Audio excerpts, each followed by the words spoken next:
যেমনটা আপনারা জানেন দর্শক বন্ধুরা, আজ ছিল আমাদের কেন্দ্রীয় বাজেট। কেন্দ্রীয় সরকারের বাজেট ছিল, অর্থনৈতিক বাজেট বা যেটাকে আমরা আর্থিক বাজেট বলে থাকি। তো কি কি হলো, কি পেলো আমাদের পশ্চিমবঙ্গ আর কি কি পেলো না। দেখুন, বিরোধী যারা আছে আমাদের রাজ্যের, যেহেতু সেম টু সেম সরকার নেই, তাই বিরোধী যারা রয়েছে তারা তো আঙুল তুলবেই। আঙুল তোলাটা স্বাভাবিক, যে আমাদের রাজ্যকে এইগুলো দিল না, আমাদেরকে নিরাশা করা হলো, হতাশার বাজেট, ফালতু বাজেট, হ্যাঁ, বাংলাকে বঞ্চিত করা বাজেট, এরকম বিভিন্ন অভিযোগ তারা তুলবেই। যেমনটা রাজ্য সরকারের বাজেট হলে রাজ্যের যে প্রধান বিরোধী দল বিজেপি আছে, তারাও সেম ভাবেই কিন্তু বিরোধিতা করে।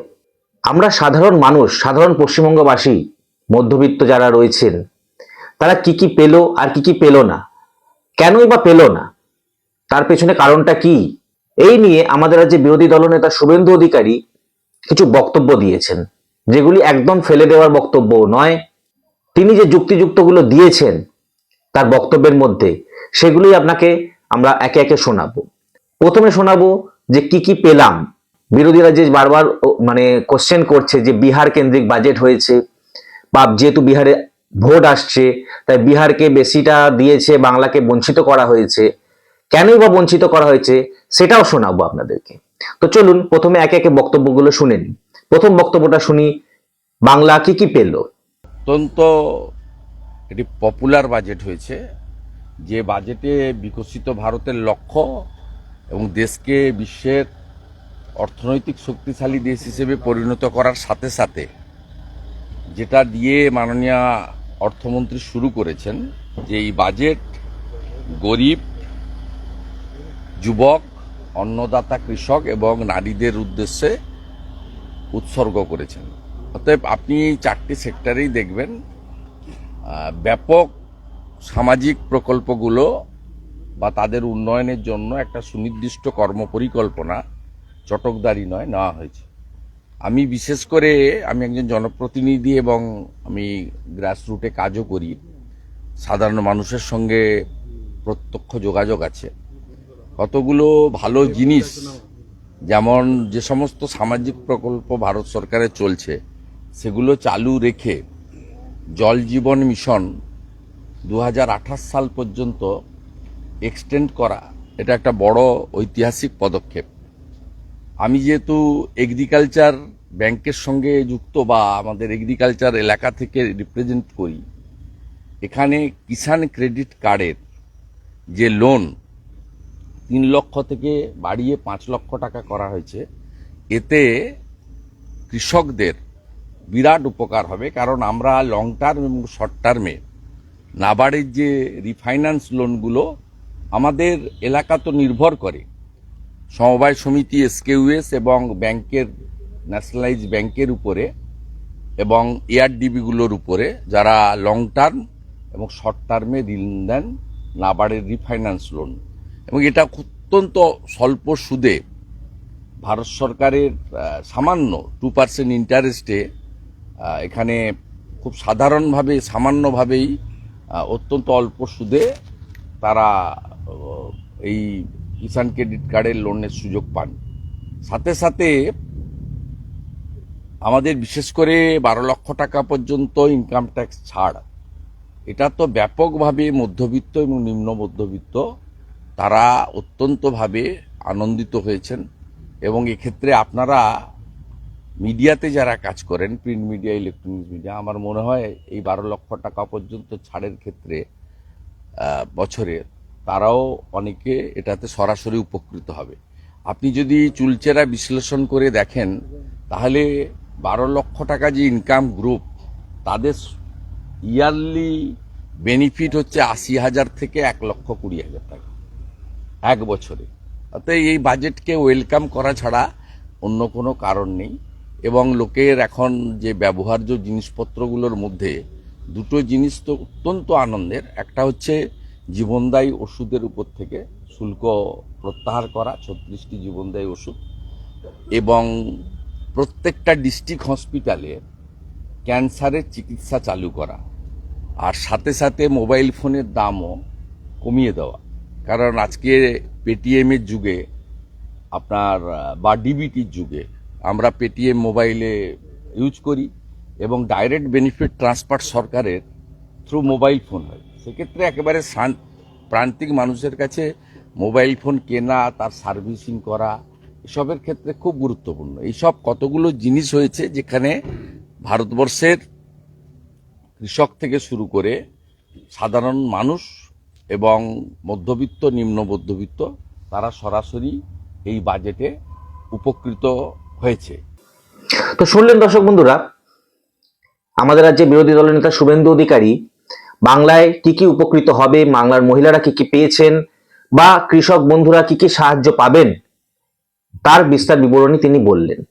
এবার বাংলা কি কি পেল না, যেগুলো বারবার অভিযোগ করছে বিরোধী দল থেকে, কি কি পেল না, সেগুলো কেন পেল না, তার কি ব্যাখ্যা দিয়েছেন, সেটা এবার আমরা শুনে নিই। যদি বলেন যে বিহার কেন্দ্রিক বাজেট, তৃণমূলের কেউ কেউ বলছিল বিহারের ক্ষেত্রে যে সমস্ত কর্মসূচিগুলো দিয়েছেন আজকের বাজেটে, তার সঙ্গে নতুন ফার্টিলাইজার প্ল্যান্টের কথা আসামেও বলা হয়েছে।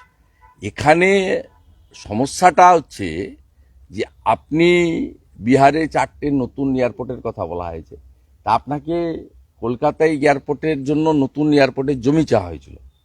আপনারা সরাসরি লিখিতভাবে মুখ্যমন্ত্রী না বলে দিয়েছেন।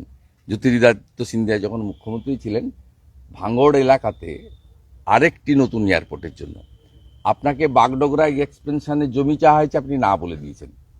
আপনাকে কলাইকুণ্ডা মিলিটারি এয়ারপোর্টকে কমার্শিয়াল এবং ডোমেস্টিক এয়ারপোর্ট হিসেবে চালু করার জন্য প্রপোজাল দিয়ে 25 একর জমি চাওয়া হয়েছে, আপনি দেননি। আপনাকে হাসিমারা এয়ারপোর্টকে পাবলিককে, জনগণকে ইউজ করার জন্য কমার্শিয়াল ফ্লাইট, ডোমেস্টিক ফ্লাইটের জন্য 37 একর জমি চাওয়া হয়েছে, আপনি দেননি। আপনি 61টা রেল প্রজেক্টে আপনি অ্যাডিকুয়েট ল্যান্ড আপনি প্রোভাইড করেননি। তো স্বাভাবিকভাবে যে সমস্ত স্টেট গভর্নমেন্ট আসাম জায়গা দিয়েছে, তাই ওখানে নতুন একটি ফার্টিলাইজার বড় ইউনিট হচ্ছে।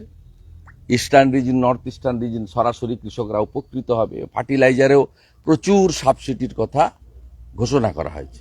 সাথে সাথে বিহারের ক্ষেত্রেও অনেকগুলি জমি তারা প্রোভাইড করেছেন, কেন্দ্রীয় সরকারের সঙ্গে কাঁধে কাঁধ মিলিয়ে বলছেন।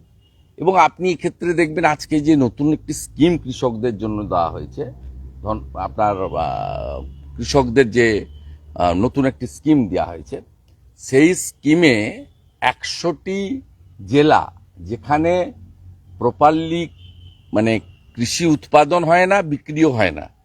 আমাদের পশ্চিমবঙ্গের তো কমপ্লিটলি যেটাকে আপনার পশ্চিমাঞ্চল বলা হয়, পশ্চিম বর্ধমান থেকে শুরু করে বীরভূমের একটা বড় অংশ থেকে শুরু করে বাঁকুড়া, পুরুলিয়া, ঝাড়গ্রাম, পশ্চিম মেদিনীপুরের একটা অংশ এদিকে, এবং নর্থ বেঙ্গলেরও কিছু কিছু জায়গা আছে, আপনার আলিপুরদুয়ার দিকটা বা কালিম্পংয়ের দিকটা, সেই সব জায়গার ক্ষেত্রে এই স্কিমে 1,70,00,000 কৃষককে সরকার পূর্ণ দায়িত্ব নিতে চাইছেন এই 100টি জেলাতে।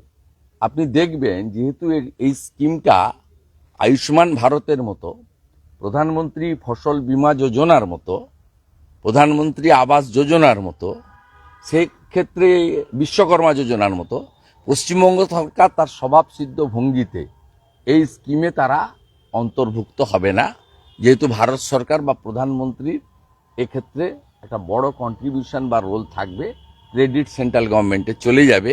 তাই এদের যে এই নেগেটিভ অ্যাটিচিউড, নেগেটিভ অ্যাক্টিভিটিস, তার জন্য এই সমস্যাটা পশ্চিমবঙ্গের মানুষ ফেস করছে। পশ্চিমবঙ্গের বিভিন্ন কেন্দ্রীয় দপ্তর, কেন্দ্রীয় প্রতিষ্ঠান এবং রেলের যে চালু প্রজেক্টগুলো আছে, মেট্রো রেল সহ, তার পর্যাপ্ত বাজেটারি অ্যালটমেন্ট হয়েছে। এখানে তো সমস্যা, এখানে আমাদের ভারত সরকার করতে চান, আমাদের সাংসদরা, আমাদের দুজন প্রতিমন্ত্রী, তারা কাজ করতে চান। আমিও বিরোধী দলনেতা হিসেবে আমিও সহযোগিতা করি বা করতে চাই, কিন্তু প্রশ্নটা হচ্ছে ল্যান্ড। দীঘা তমলুক রেলপথের ডবল রেল লাইন হচ্ছে না, তার জন্য দায়ী কে? মমতা ব্যানার্জি ল্যান্ড দেবে না।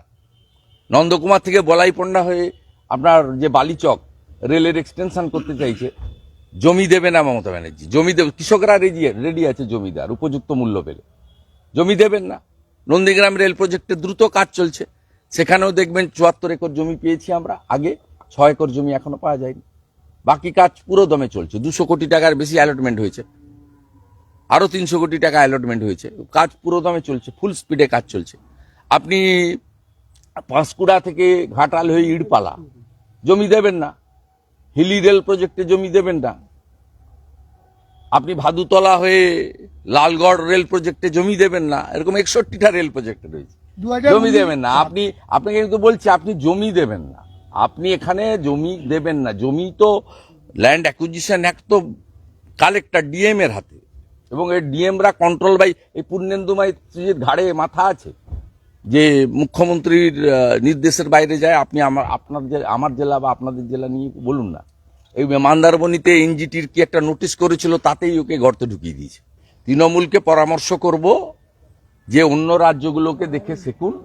পশ্চিমবঙ্গে ভারতীয় জনতা পার্টির সরকার আসবে, দিল্লিতেও আসছে, পশ্চিমবঙ্গেও আসবে, এবং তখন এখানে পশ্চিমবঙ্গে কেন্দ্রীয় সরকারকে নিয়ে আমরা সমস্ত কর্মসূচি চালু করব। সামাজিক স্কিমও চালু থাকবে, বেনিফিট ডবল হবে, এবং অন্যান্য স্কিম হবে। সবচেয়ে বড় ক্রাই হচ্ছে প্রতি বাড়িতে চাকরি চাই।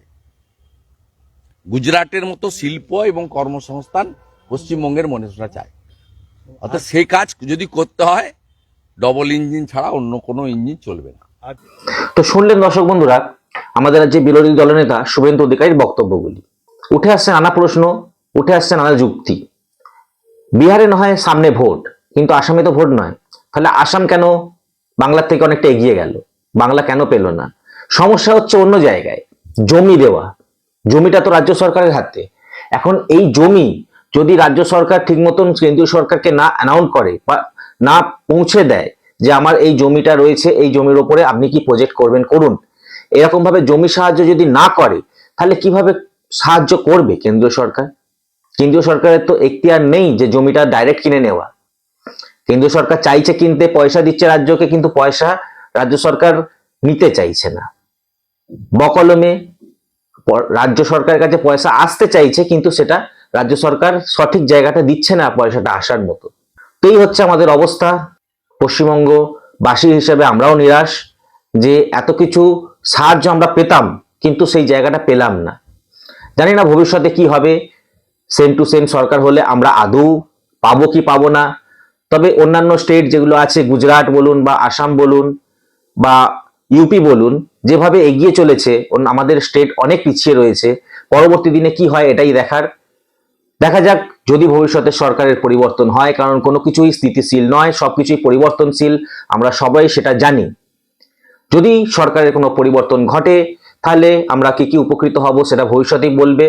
তো এই ছিল এই বছরের বাজেটের হিস্ট্রি, যেটা আপনাদেরকে আমরা তুলে ধরলাম আমাদের এই ছোট্ট প্রতিবেদনের মাধ্যমে। যদি প্রতিবেদনটি ভালো লেগে থাকে অবশ্যই লাইক করে যাবেন, আর আপনার মূল্যবান বক্তব্যটি অবশ্যই কমেন্ট বক্সে কমেন্ট করে জানাবেন। এরকমই নিউজের প্রতিদিনের আপডেট পেতে আমাদের এই ছোট্ট চ্যানেলটি সাবস্ক্রাইব করে পাশে থাকবেন। আজ এই পর্যন্তই, দেখা হচ্ছে আবার পরবর্তী প্রতিবেদনে। ধন্যবাদ।